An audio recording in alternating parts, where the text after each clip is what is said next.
안녕하세요. 예. 자, 제가 이제 이름을 거꾸로 보는 창세기 이렇게 했는데 성경을 이렇게 거꾸로 보라는 것이 아니고 일반적으로 우리가 이제 뭐 믿음의 선조인 아브라함, 뭐 이삭, 그다음에 야곱, 요셉 대단한 이런 성조들을 생각할 때 그분들이 그 부르심에 응답하고 그 부르심에 응답한다는 자체가 굉장히 큰 어떻게 보면 자신의 어떤 최대 결단이거든요. 우리가 이제 요즘에도 어디 뭐 외국으로 이민을 간다든지 혹은 또 나이가 이렇게 들으셨을 때 어디 멀리 여행을 가거나 혹은 또 이사를 간다든지 하는 것도 쉬운 일 아니잖아요, 그죠?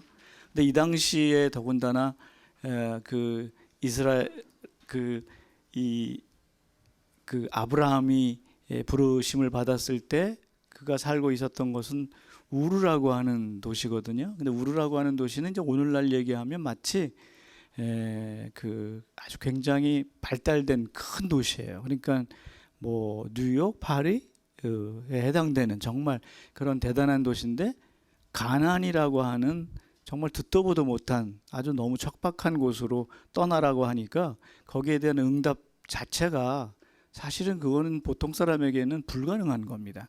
그런데 그걸 시행하거든요, 성서에서는. 그럼 우리는 생각할 때 그럼 그 중간에 어떤 일이 도대체 있었길래 그것이 가능했을까? 그냥 자연히 그 사람이 본래부터 열심한 사람이기 때문에 그럼 도대체 그렇게 된 건가? 뭐 저도 이제 성서 공부하면서 많이 생각을 해봤는데 성서를 자세히 읽다 보면 그건 아닌 것 같아요. 우리가 그것을 성서를 뒤집어서 보면 거기에 나오는 모든 이 네 명의 성조들도 보통 우리와 같은 사람이었고 욕심이 많고 또 유혹에 잘 빠질 수 있고 또 우리가 죄를 지을 수 있는 그런 사람이었다라고 하는 차원에서 제가 이것을 한번 이걸 거꾸로 봐보자 그런 생각을 했습니다. 요셉, 야곱, 이삭, 아브라함으로 연결되는데 이제 그 실제로 이제 이들이 정말 애초부터 탄탄한 신앙을 가졌던 그런 믿음의 선조였을까라고 하는 그런 생각을 한번 시작으로 생각하면서 하겠습니다. 요셉은요, 그 한마디로 여기 보면은 이제 이 그림에서 여기 이제 요셉입니다. 요셉이 파라오에게 그 총리의 그 인장을 받는 장면이에요. 이 사람은 그 여러분들 잘 아시지만 형제들의 그 어떻게 보면 오늘날로 얘기하면 인신매매잖아요, 그죠? 인신매매로 끌려가서 노예로 살다가 우여곡절 끝에 이렇게 총리라고 하는 높은 자리까지 올라간 이런 그림이 여기 이제 나옵니다. 그리고 실제로 성서나 혹은 전승에서도 요셉은 정말 아름다운 사람이다, 아름답다라는 표현을 써요. 그리고 착한 인물.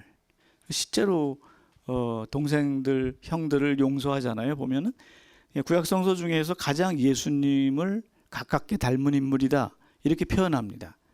예. 근데 과연 그는 도대체 어떤 삶을 살았을까? 평소에 그 일상적인 삶, 일생의 삶은 과연 정말 그렇게 계속 거룩한 삶이었을까라고 하는 것을 한번 생각해 보죠.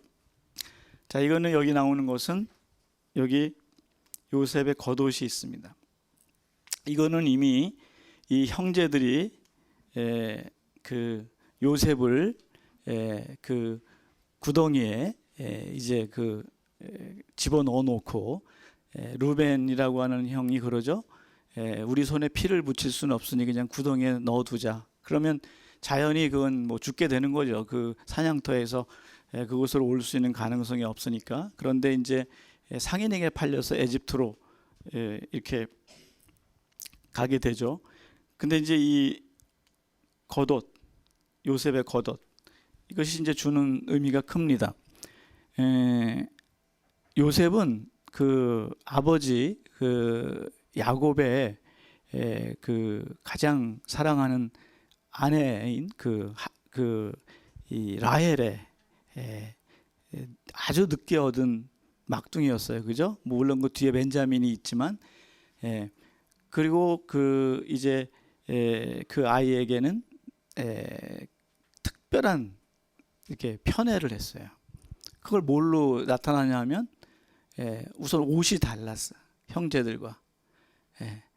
여러분들 어렸을 때 혹시 옷 이렇게 옷 때문에 사건 난 적 많지 않아요? 자매끼리 이렇게 아침에 잘 다려서 이렇게 놓으면은 언니가 슬쩍 입고 그냥 확 나가버리고 그러면은 화나죠. 그것 때문에 정말 싸움이 일어납니다. 그리고 이제 뭐 옷을 사왔는데 아니 다른 형제들 건 다 사왔는데 내 건 안 사왔어. 어렸을 때 그게 상처가 안 될 수가 없어요. 그 아이들에게는 또 먹는 거 아주 기초적인 거 먹는 거 입는 거 요것이 아주 그 어렸을 때는 민감한 부분이고 그런데 이제 자기도 모르게 우리가 클 때만 하더라도 자녀들에게 그런 그 편애를 이렇게 하는 경우가 있었어요. 뭐 장남이기 때문에 혹은 뭐 예를 들면 뭐 막내이기 때문에 뭐 이런 거 있잖아요. 그죠? 이런 경우가 굉장히 많았었죠. 그래서 이 옷이 주는 이 메시지가 어떻게 보면 굉장히 큽니다. 이게 이제 어떻게 보면 다른 형제들의 적개심을 불러일으킬 만한 충분한 그 이유가 되는 거예요. 이 당시에 옷이라고 하는 것은요, 그 신분을 나타내기도 하고 또 예를 들면 유다인들 겉옷 같은 거 있잖아요. 이거는 생명과 관계가 돼요. 생명. 왜냐하면 거기는 사막지우니까 이제 겨울에 이렇게 겨울이 아니라 하더라도 요즘도 그렇지만은 이제 우리 이 일교차가 크잖아요. 사막기후 같은 경우에는 밤에는 굉장히 춥습니다. 그래서 겉옷을 예를 들어서 어디에 그 전당포에 맡겼다 하더라도 저녁이 되면 그걸 돌려줘야 돼. 왜냐하면 그거는 덮고 자는 그걸 덮지 않으면 이제 얼어 죽는 거예요. 그러니까 최소한의 그런 법이 이렇게 당시에는 통용이 됐던 거예요. 그만큼 이 옷이라고 하는 것은 이 시대 사람들한테는 굉장히 중요했고 더군다나 이 요셉의 겉옷은 성서에 보면 여러분 잘 아시겠지만 좋은 옷뿐만 아니라 비단 옷뿐만 아니라 거기에 장신구도 막 달아줬어. 그러니까 이게 아버지도 생각이 좀 짧았던 거야 이게. 그걸 좀 몰래 해야 되는데 겉으로 그냥 이렇게 해버리면 문제가 생깁니다. 또 한 가지가 이제 요셉은 꿈쟁이라 그러잖아요. 꿈을 잘 꿨어요. 꿈에 대해서 이야기해요. 그런데 이제 너무 어렵기 때문에 뭐 예를 들면은 볏집에 형들이 만든 볏집이 내 볏집을 보고 인사를 한다라든지 뭐 해와 달, 별 11하나가 있는데 그게 자기한테 인사를 한다든지 그러니까 이제 해몽을 안 하는 사람들도 해몽을 못 하는 사람도 아니 지가 다 영광을 다 차지하는 거야. 설사 그런 꿈을 꾸었다 하더라도 만약에 그 요셉이 좀 더 나이가 들고 지혜로웠다면 이야기를 하지 않았겠죠. 그리고 굉장히 조심스러웠을 거예요. 그런데 뭐 나이로 보나 여러 가지로 봤을 때 아직 성장하지 않았고 또 그냥 천진난만한 이런 상황이었으니까 또 형제들끼리도 사실은 굉장히 자랑하고 싶은 그런 마음이 있습니다. 이게 이상하게 라이벌이 저 멀리 있는 대단히 잘하는 이런 애들이 아니라 내 형제나 내 동생이나 이런 경우가 왕왕 있어요. 이제 이런 경우에 이제 형제들끼리 굉장히 어려움을 겪게 되죠. 요셉의 꿈에 이렇게 이 꿈이라고 하는 것은 이 요셉에게 나타나는 어떻게 보면은 능력이죠. 다른 사람은 이런 능력이 없거든요. 이게 굉장히 능력이라 나중에는 이게 또 굉장히 이 사람이 그 성공을 하는데 아주 중요한 발판이 되죠. 근데 이게 뭐를 뜻하냐면 어떤 사람의 장점이 어느 경우에는 그게 한순간에 단점으로 바뀌는 거예요. 오히려 차라리 그게 없는 능력이면 좋은데 있어서 그게 문제가 돼요. 여러분들 이제 정치가들도 보면은 말 잘하는 정치가들이 꼭 실수해가지고 그 말 때문에 구설수에 올라서 그냥 추락하는 경우가 많이 있죠. 그죠? 이런 거와 같은 겁니다. 또 한 가지 이제 보디발에게 팔린 요셉. 이 보디발이라고 하는 것은 오늘날로 얘기하면은 그 파라오의 그 거기 파라오를 이렇게 수비하는 이런 어떻게 보면 그 최고 공무원의 그 집이었는데 이곳에 이제 팔리게 되죠. 그런데 여기서도 굉장히 열심히 이렇게 자기 최선을 다해서 일을 합니다. 근데 그에게 이제 또 한 가지 굉장히 또 장점이면서 또 문제가 될 수 있는 것이 뭐냐면 이 너무 잘생겼어. 차라리 잘 못생기고 그냥 그런 외모가 수려하지 않았다면 이런 유혹이 없을 수도 있고 또 이런 거에 뭐 유혹으로부터 없었을 수 있어요. 그러나 이 사람은 뭐 본래 또 그런 것이 자기가 아니라 타고난 그런 부분이었기 때문에 어쨌든 이 보디발의 아내의 유혹에 직면하게 되고 근데 여기서 이제 감옥에 갇히게 되잖아요, 그렇죠? 저 사람을 이렇게 내치니까. 근데 감옥에서 이제 다시 구사일생으로 다시 회생해서 그 왕의 그 해몽을 해주는 장면은 여러분들이 성서에서 또 읽어보시면 재밌게 나오죠. 그 다음에 이제 아버지인 야곱. 이 야곱은요, 진짜 성서를 공부하면서 저는 가장 재미있는 드라마틱한 인물인 것 같아요. 4명 중에서 제일 아주 뭐라 그럴까요? 드라마 같은 그런 인물이 영화로 그냥 한 편을 만들어도 되는 그 본래 그 의미가 사기꾼, 모사꾼 이런 의미를 가지고 있어요. 여러분 잘 아시는 에사오가 쌍둥이잖아요. 거기서 이 장자권을 탈취합니다. 뭐 있을 수 없는 일이죠, 사실은. 탈취해. 그다음에 이제 레아 라헬 결혼, 또 14년간의 하인 생활. 이걸 뭐냐면 이제 외삼촌 라반에게 이제 도망가잖아요. 여기 이제 장자권 탈취했는데 가만두겠어요? 열로 이제 도망가다가 이제 둘을 만나게 되는데 그 옛날에는 근동 지방에는 오늘날에도 사촌끼리도 이렇게 결혼하는 그런 관습이 있어요. 그래서 이제 둘을 봤는데 이 야곱의 눈에 먼저 꽂힌 사람은 라헬이에요. 왜 그랬냐면 성서에 보면 분명하게 이렇게 표현되고 있어요. 라헬은 눈이 반짝반짝거렸어요. 그리고 레아는 어떻다 그랬어요? 흐리다 그래. 그렇게 흐리다는 표현이 그게 흐리멍텅하다 눈이. 뭐 이런 표현이에요. 그러니까 눈이 반짝반짝하고 하나는 흐리다.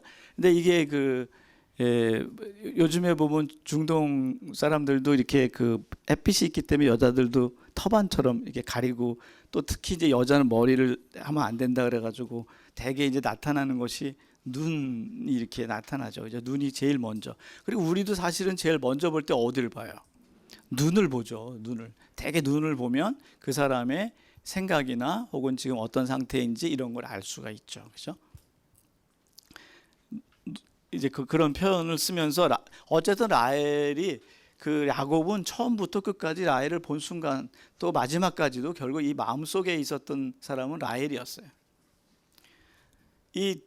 야곱은 쌍둥이라고 하는 이런 어떻게 보면 본인이 원하지도 않는 그런 삶이지만 이 에사오와 이제 야곱이 형제 태어나면서부터 쌍둥이라고 하는 이런 그 삶의 모습이 이 사람의 삶을 계속해서 어렵게 만들기도 하고 고통에 빠지기도 하고 또 굉장히 또 그 가운데 또 그것이 또 하느님을 만나게 하는 그런 과정이 되기도 하는 그런 삶이 되는 겁니다. 여기 이제 이 성화에서 야곱이 라헬과 레아의 만남에 나오게 되죠. 그다음에 야곱의 꿈. 이거는 이미 이제 오랜 시간이 지나서 고향으로 돌아가다가 이제 갖게 되는 꿈인데 꿈이라고 하는 것은 성경에 많이 나오는 그런 주제입니다. 꿈. 실제로 꿈을 꾸고 또 그 꿈에 대한 해석을 하는 요셉에 대한 그런 부분도 있지만 여기에서 꿈은 그 하느님의 어떤 뜻 또 하느님의 약속 이런 것들을 포함한 것들을 계시해 주는 그러니까 꿈을 통해서 계시해 주는 그래서 옛날에 예전에 예를 들면 선지자들 그다음에 예언자들이 이 꿈을 통해서도 하느님의 뜻을 받아들이고 해석하고 받아들여. 우리 삶에 굉장히 그것이 어떻게 돼 있어요. 이게 우리 안에서도 꿈이라고 하는 것이 굉장히 이렇게 널리 퍼져 있고 실제로 우리에게 많은 영향을 줘요. 실제로. 여러분들 뭐 이제 흔히 우리 집에서도 일반적으로 얘기하는 것 중에 꿈 그러면 뭐 아이들 낳을 때 꾸는 그죠? 그 뭐라 그러죠? 태몽 같은 거 이런 것들 이런 거는 참으로 신비롭지만 아주 그것이 이렇게 잘 또 들어맞는 경우도 있는 걸 보게 되면 꿈이라는 것이 꼭 우리의 그 허황된 그런 것만이 아니고 무언가가 투영된 어떤 것, 또 때로는 미래의 것을 이게 생각해 주게 하는. 그래서 일종의 이 꿈이라고 하는 것은 많은 것을 내포하고 있고 특히 우리가 꿈은 하나의 그 희망과 또 소망 뭐 이런 것과 연관을 시키면서 우리가 꿈을 지닌다라고 하는 것은 일종의 뭐라 그럴까요? 이제 비전. 우리가 이제 비전이라 그러잖아요. 보이진 않아. 실제로 이렇게 보이진 않지만 영적으로 마음으로 보이는 거예요. 우리가 천국을 본다. 천국이 보이진 않잖아요. 그 전에 제가 고등학교 때 이제 수련회를 갔어요. 이게 수련회라 그러잖아요. 이거 이제 우리 학생들 가서 하는데 이제 그 우리 주일학교 학생들 또 뭐 해가지고 저랑 학생회 해가지고 한 50명 정도 갔는데 이제 우리는 주로 이제 뭐 레크레이션 하고 막 이렇게 했어요. 하는데 그 옆에 이렇게 개신교 학생들이 또 비슷한 나이의 학생들이 있는 거야. 걔네들은 우리는 막 여기서 기타 치고 노래하고 뭐 옛날에 왜 그 뭐 저 뭐야 모닥불 피워놓고 어쩌고 저쩌고 하면서 막 놀잖아요. 노는데 얘네들은 기도해. 아마 우리를 위해서 우리 회개를 위해서 기도하는 것 같아. 저 새끼들 와가지고 저렇게 놀고 저 마귀 같은 놈들이라고 아마 생각했을 거야.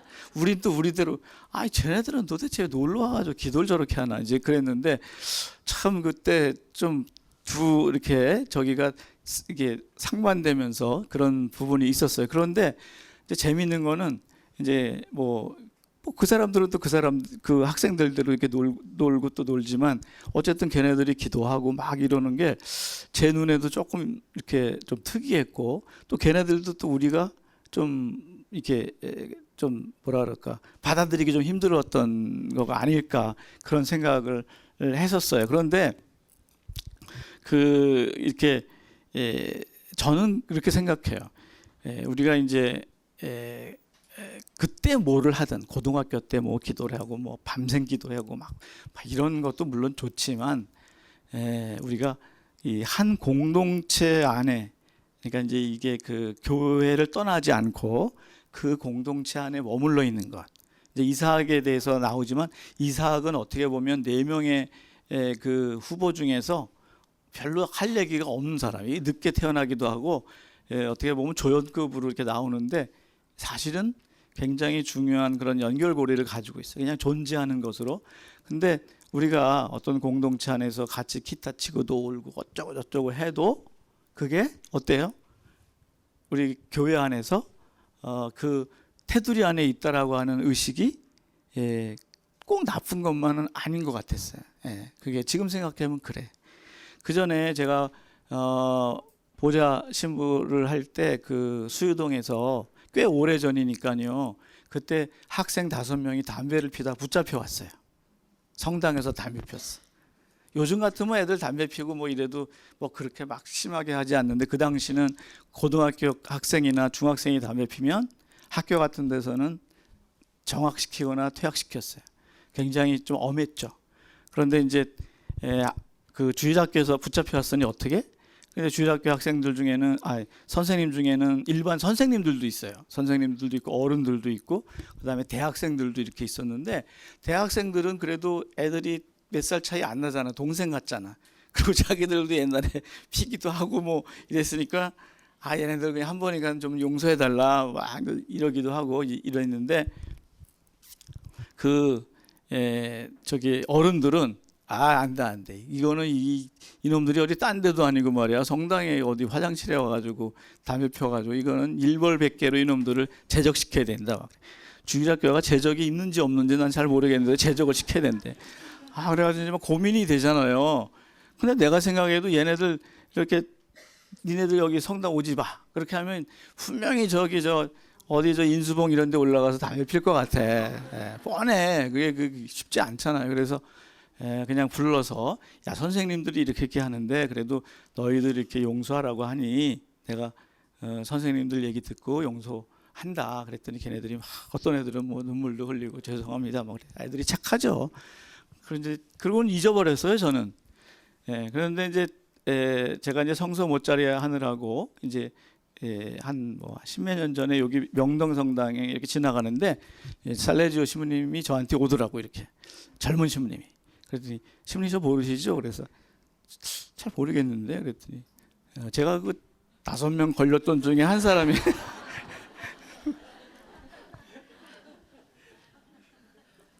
신부가 됐어요. 그래 뭐하니? 비행 청소년 도와주는 상담을 한다는 거예요. 비행 청소년. 이게요. 이게 비슷한 유형을 겪고 하기 때문에 걔네들의 심정을 일단 이해해요. 그죠? 저희 형님 신부님 아시는 분들은 많이 아시겠지만 술을 너무 많이 드셔가지고 아마 우리 교국에서 제일 많이 드셨을 거야. 그래가지고 지금 하시는 일은 알코올 중독 치료를 하는 일을 한다.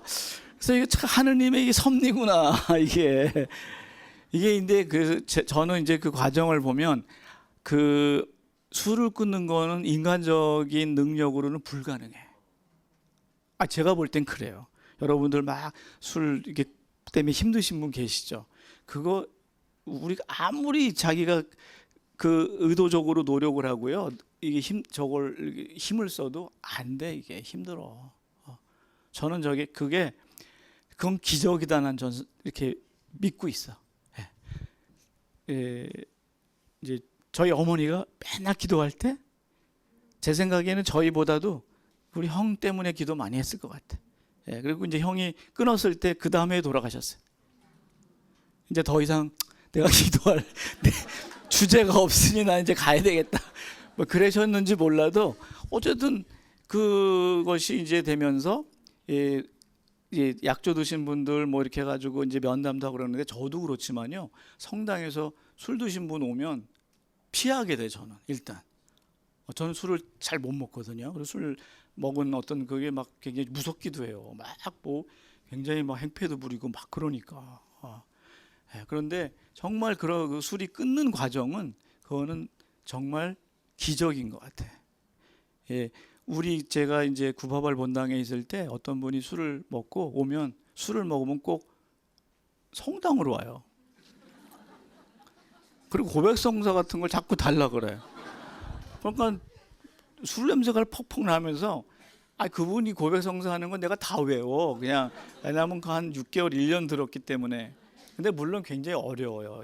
아이들이 아주 어린데 정말 단란한 가정인데 부인이 사고로 이렇게 돌아가셨어요. 그러니까 그거에 충격을 받아서 술을 먹고 막 이렇게 했어요. 그래가지고 이제 이분이 이제 막 그렇게 되니까 거기 성당 오면 술 먹고 엎어지고 막 이러니까 막 성당에서도 별로 그렇잖아요, 그죠? 또 한두 번이지 막 저도 막 피하고 맨날 이랬는데 이렇게 한 번은 이분이 이제 이게 초인종을 누르는 거야. 그래서 제가 딱 보니까 그분이야. 그래서 내가 숨을 딱 멈추면서 없는 척했어. 근데 이제 이게 내가 있는 거 아니까 계속 누르시더라고. 그래서 이제 들어오시라고 이제 그랬는데 말짱하는 거야. 내가 한 1년 넘게 봤는데 말짱한 적은 처음이에요. 그래서 이게 어떻게 된 일인가 이제 그랬더니 이제 이분이 막 마시고 막 하고 막 좌우지간 엄마한테도 갔는데 이제 엄마도 너 이제 오지 마라. 우리 너랑 나랑 아주 끊자. 막 이렇게 된 거예요. 그래가지고 이제 이 사람이 이제 술 먹고 어느 날 이제 밤에 이제 속이 타잖아. 이제 물을 마시고서는 잠은 많이 안 오고 머리가 이게 아픈데, 근데 이제 이렇게 주보가 있더라는 거야 머리맡에. 이게 주보가 되게 중요해. 그래서 여러분들이 주보를 집으로 갖고 가야 돼 그거를. 주부에 왜 옛날에 저 우리 성바오로 수녀님이 성서 기절 하나 뭐 해가지고 간단하게 설명하는 그 정말 그 세네 줄짜리 그 곡이 있었어요. 근데 그게 뭐냐면 이사야서에서 너의 어미가 너를 잊을지라도 나는 너를 잊지 않겠다. 그 대목이야. 그걸 딱 보는 순간 이 사람이 마치 망치로 머리를 맞는 그런 느낌을 받았어요. 엄마가 진짜 날 버렸잖아요. 엄마도 날 가면 환영 안 해주잖아. 근데 하느님은 버리지 않는구나. 이 사람이 그걸 믿고 그 순간부터 이제 끊었어. 근데 그게 그 사람 의지로 그렇게 끊게 됐다고 전 생각을 안 해요. 예. 그 다음부터 이분이 레지오를 들어갔어요. 레지오가 이제 근데 지금은 안 그렇지만 옛날만 해도 그때만 해도 레지오는요 2차 주회가 중요해. 예? 그러니까 1차는 그냥 기도하고 2차로 가서 술 마시는데 그래서 어떤 사람은 저희 자매님이 그러더라고. 우리 남편은 주일날 미사는 안 오는데 수요일날 이 집회는 오는데 어떻게 하냐고. 진짜 그런 질문을 받았어요. 그래서 괜찮다고. 그래도 이제 오시면 하다가 이게 다니게 된다고. 근데 이제 이분이 사실 이제 뭐 2차 주에도 빠지는 게 아니야. 가도 그 사람들은 술 먹는데 자기는 뭐 콜라를 시킨다든지 이렇게 해서 벌써 몇 달을 그렇게 하는데 빠지고 싶지 않다는 거야. 아니 그렇게 몇 달을 그 난리를 친 사람이 그러면서 이제 자기가 너무 미안한 거죠. 그동안에 했던 거가. 그래서 이제 그분은 이 구두를 만드는 분이에요. 예. 저 굴레방 다리 있잖아요. 그쪽에서. 예. 그래서 구두를 하나 해갖고 왔어. 그러면서 신부님 이제 앞으로는 신부님 구두는 제가 알아서 다 하겠습니다. 그런데 그 이후로는 그 하나 주고는 연락이 없더라고요. 연락이 잘 안 됐어. 근데 그거를 보고 제 형님의 그런 과정을 보더라도요. 이거는 인간이 하는 일은 아니다. 저는 그런 느낌이 와요. 사람은 아무리 그 노력을 해도 노력에 한계가 있고 내가 뭘 할 수 있는 건 아닌 것 같아요. 그래서 그거는 정말 주변 사람들이 많이 기도해 줘야 되고 그거는 이제 혼자 노력하는 게 아니라 정말 주변에서 노력해야 되는 그런 부분이지. 근데 그래도 어쨌든 하느님의 이런 역사가 그런 안에서 하나씩 이렇게 드러나는 걸 보게 되면 정말 놀라울 정도죠. 그런 걸 보게 되면. 야곱의 씨름 여러분들 너무나 잘 알죠? 한도 뼈가 부러지는. 그 천사와 씨름을 하는데 뼈가 부러지는데도 놓지 않아요. 이게 여기서 보여주는 거는 우리가 기도를 할 때 이 정도의 끈질김으로 해야 된다는 거야. 그냥 죽기 살기로 붙들고 늘어져야 뭐가 나와도 나오는 거지. 어떤 분들은 기도 몇 번 했는데 이게 안 된다는 거야. 이게 뭐가. 그래서 좀 기도가 왜 이런가 막 이런 분들도 계세요. 그런데 기도라고 하는 것은 정말 최선을 다해서 정말 뭐 예수님이 피땀 흘려 기도를 하셨다 그러지만 이제 여기서도 보면 얼마나 처절하게 이 야곱이 씨름을 하는지. 이삭은 이제 여러분들이 잘 아들듯이 이제 이러한 이제 아브라함이 가장 늦게 얻은 아들이었고 또 이제 뒤에 말씀드리겠지만 야훼께서 준비하시는 이런 것들 그다음에 또 중간에 보면 하가르죠. 이제 하갈이 아니라 하가르의 아들 이스마엘과도 관계를 갖고 또 하느님이 약속하신 그 자손이에요. 뒤늦게 99세에 나타나셔가지고 하느님이 99세에 나타나셔가지고 말씀을 전하거든요. 이제 그 대목이 나옵니다. 아브라함과 이스라 이건 뭐 정말 100살에 얻은 그 아들이 얼마나 귀엽겠어요. 눈에 넣어도 아프지 않을 진짜 내 분신과 같은 그 아들이죠. 아브라함에 대한 이야기가 나옵니다. 아브라함은 제일 모든 그 인물 중에 가장 뛰어나다라고 하는 그런 인물이지만 이 사람은 여러 가지 시험을 거쳤어요. 그 시험이 뭘까? 이제 아브라함이 에집트 가나안 땅으로 이제 이렇게 가게 되잖아요. 이제 그리고 이제 그쪽 지역으로 오게 되는데 거기는 이제 이렇게 농사가 잘 안 짓게 되는 그런 흉년이 자꾸 들었던 것 같아요. 지금은 좀 덜하지만 옛날에 에집트 지역은 굉장히 기름진 지역이었습니다. 굉장히 거기는 풍요로운. 그래서 그곳으로 내려가요. 그쪽으로 이제 정말 내려가는데 문제는 요게 이제 사라겠죠. 그 부인, 아브라함의 부인 사라. 여기 또 문제가 있는데 사라가 너무 또 예쁘게 생겼어 이게. 그 예쁜 부인에게는 정말 이게 남자에게는 어떻게 보면 짐이 될 수도 있는 상황이 벌어지는 거야. 왜냐하면 자기 목숨을 잃을 수도 있어요. 가만히 생각해 보면 이런 상황에서 그 파라오가 이 여자를 탐하게 되면 야, 너 이거 남편 없애는 거는 순간이죠, 사실. 그죠? 얼마든지 죽일 수 있어 이 당시는. 그러니까 뭐라 그러냐면 동생이라고 얘기해요. 동생이라고 얘기하고 이 파라오의 소실로 들어가게 되죠. 후궁으로 들어가는 거예요. 그래서 후궁으로 들어가니까 부모가 되는 거잖아요, 자기는. 그리고 이 가족들이 여기서 굉장히 호화롭게 살겠죠, 그죠? 근데 여러분 같으면 그렇게 하시겠어요? 내가 어떻게 그렇게 내 부인을 그렇게 할 수 있겠어? 그러나 그건 닥쳐봐야 안다는 거지. 뭐라 그럴까? 나는 뭐 죽어도 내 목에 칼이 들어도 난 내가 죽으면 죽었지. 그건 못해.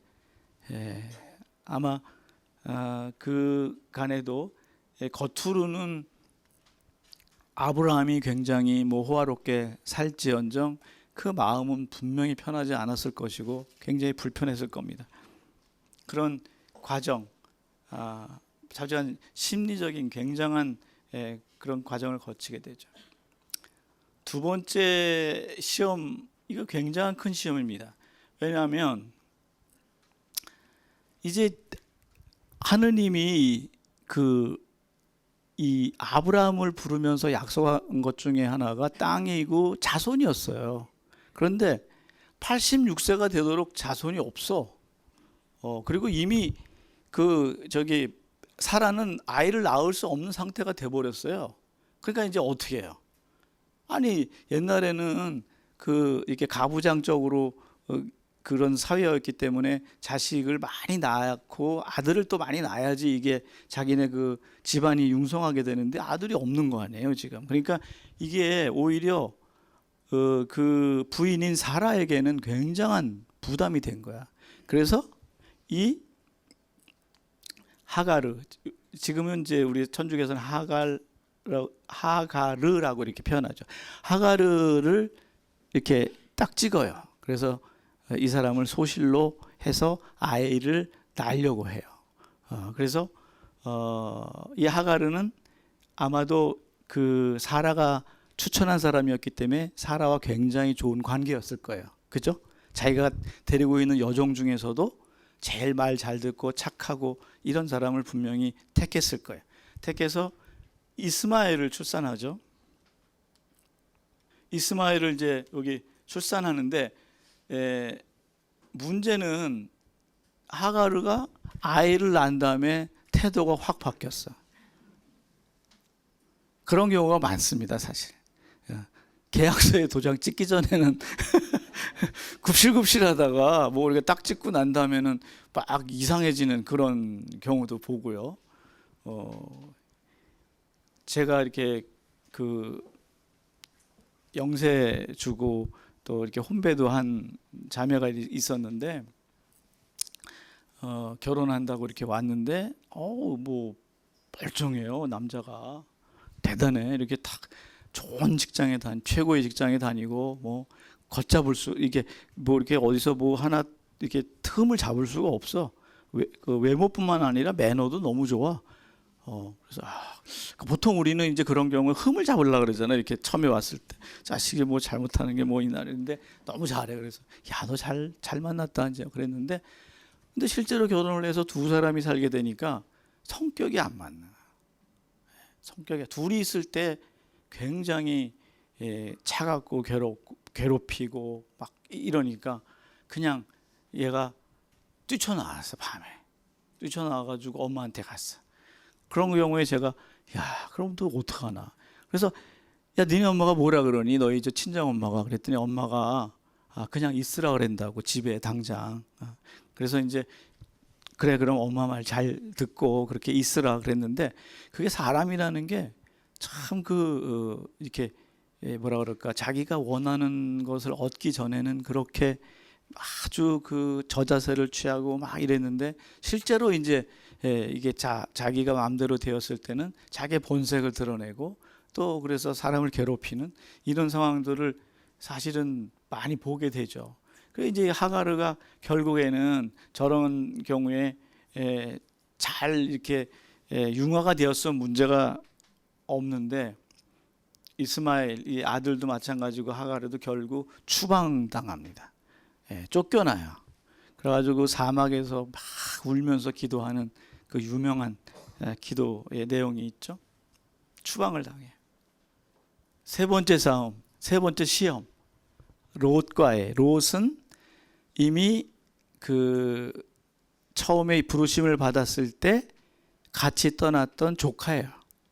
근데 이 단순한 조카가 아니에요. 이 사람은. 이 조카는 아들과 같은 조카, 아들 이상이야. 자기 분신이야. 그래서 그동안의 모든 삶을 계속 같이 했어요. 같이 했어. 그런데 분열이 생겨. 왜 생겨요? 재산이 많아졌어. 이게 사람이라는 게 그 어떻게 보면 관계가 없을 때는 서로 돕기도 하고 뭐 서로 그 어떤 공동 목표를 위해서 막 하는데 진짜 부를 이렇게 축적하고 서로 돈을 많이 갖고 이렇게 했을 때는 문제가 생길 소지가 많이 생겨. 왜냐하면 뭐 친구끼리 동업하지 말라는 게 그런 거잖아요. 야, 내가 더 60% 70% 더 한 것 같아. 아니, 상대는 그렇게 생각 안 하는데 거기서 갈등이 생기죠. 이 두 사람과의 갈등은 아니었어요. 어떤 갈등이었냐면 그 밑에 종들이 서로 싸우게 되는 이런 갈등이 생기는 거야. 그래서 이거 안 되겠다. 이거 그 완전히 이렇게 선을 분명히 갈라야 되겠다. 이렇게 생각을 하죠. 그래서 이 아브라함이 너랑 나랑은 문제는 없지만 이게 이제 계속 지속되면 너와 나와도 문제가 생길 수 있으니 이제 우리는 갈라설 때가 됐다. 이렇게 생각하죠. 그래서 이제 아브라함이 그 땅을 이렇게 보여주면서 선택권을 먼저 줘요. 네가 먼저 선택하라. 그러니까는 롯이 그래도 형님이 하시지 하면서 삼촌이 하시지 하면서 했으면 좋았을 텐데 이게 이제 또 욕심도 또 있네. 이렇게 보니까 그 소돔 지역이 아주 그냥 기름진 지역이거든요. 아주 곡창지대고 굉장히 좋거든요. 그러니까 그쪽을 자기가 선택하겠다 그래. 그리고 이제 그보다 못한 곳을 이제 이 아브라함은 갖게 되죠. 그런데 이제 나중에 보게 되면 성서에 나중에 보게 되면 소돔은 어떻게 돼요? 사라져 버리죠. 아주 그 죄의 땅이 돼 버려 가지고 완전히 사라져 버리잖아요. 이제 이런 것들 우리가 살아가면서 어떤 때는 막 내가 약은 것 같고 막 뭐 내가 먼저 뭘 해서 취하는 것 같고 또 저 사람보다 내가 뭘 더 먼저 하는 것 같지만 실제로 내가 선한 마음을 가지지 못하고 또 내가 어떤 그런 욕심을 갖게 되면 어떤 경우에는 그것 때문에 스스로 어떻게 해요?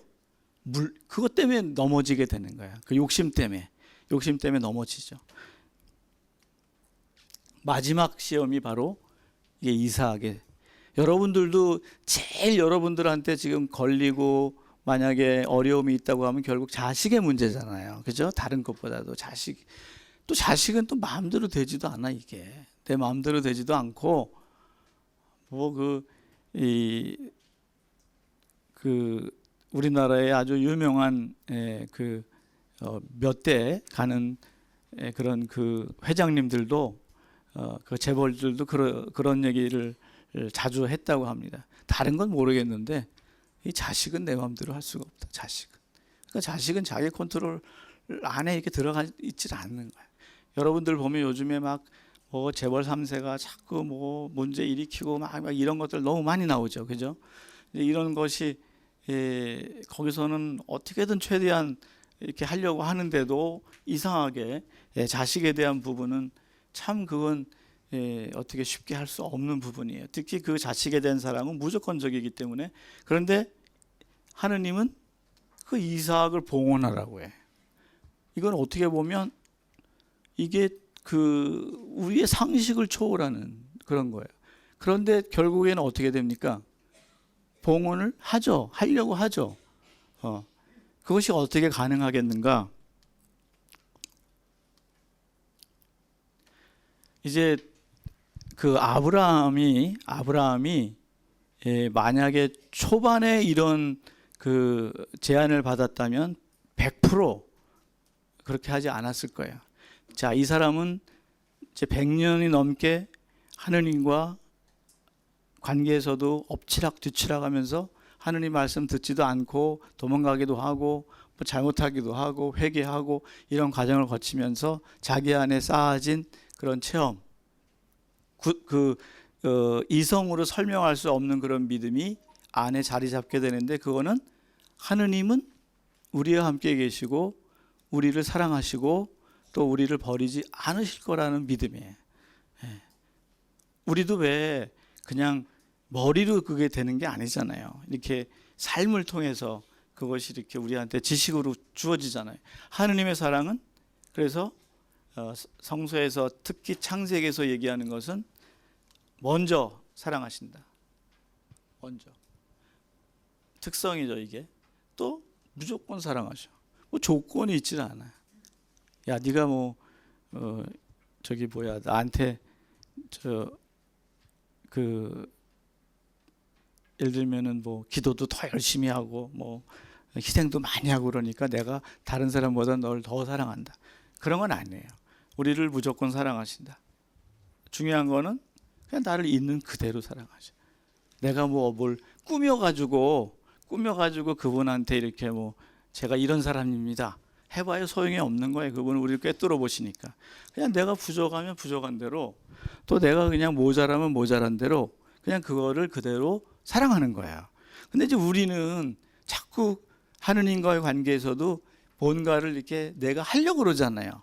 내가 뭔가 하느님께 뭔가 액션을 취하려고 그러고, 뭔가 내가 어떤 것을 선업을 쌓으려고 그러고 뭐 이런 것들이 있잖아요. 물론 그런 것들을 최선을 다해서 하는 것은 좋은데, 어쨌든 중요한 것은 그냥 나 자체. 어떻게 보면 뭐 욕심도 많고 뭐 또 뭐 예를 들면은 변덕도 심하고 뭐 등등 나의 단점이 많은데 그냥 그거대로 사랑하는 거야. 그 왜 그러냐면 부모님이 우리를 사랑할 때 물론 아닌 부모님도 좀 있겠죠. 더 이렇게 깨물어 가지고 더 아픈 손가락 있겠죠. 그죠? 그렇지만 대부분 부모님의 사랑은 다 이렇게 공평하고 또 모든 자녀에게 같이 이렇게 움직이게 되는 거죠. 여러분들 이거는 아까 거기서 봤던 내용인데 이걸 한번 보세요. 예서 인생도 인생이지만 주남대 기조십자까지 올라온 네 인생까지 와르르 무너질 때다. 네가 아직 감정 정리가 덜 된 모양이다. 나중에 얘기하자. 저 주남대 언제까지 남들 시선에 매달려 사실 거냐고요? 아버지, 그러니까 어머니, 아들이면 그걸로 되잖아요. 그게 우리의 정말 기본적인 그 하느님과의 관계에서도 필요한 것 같습니다.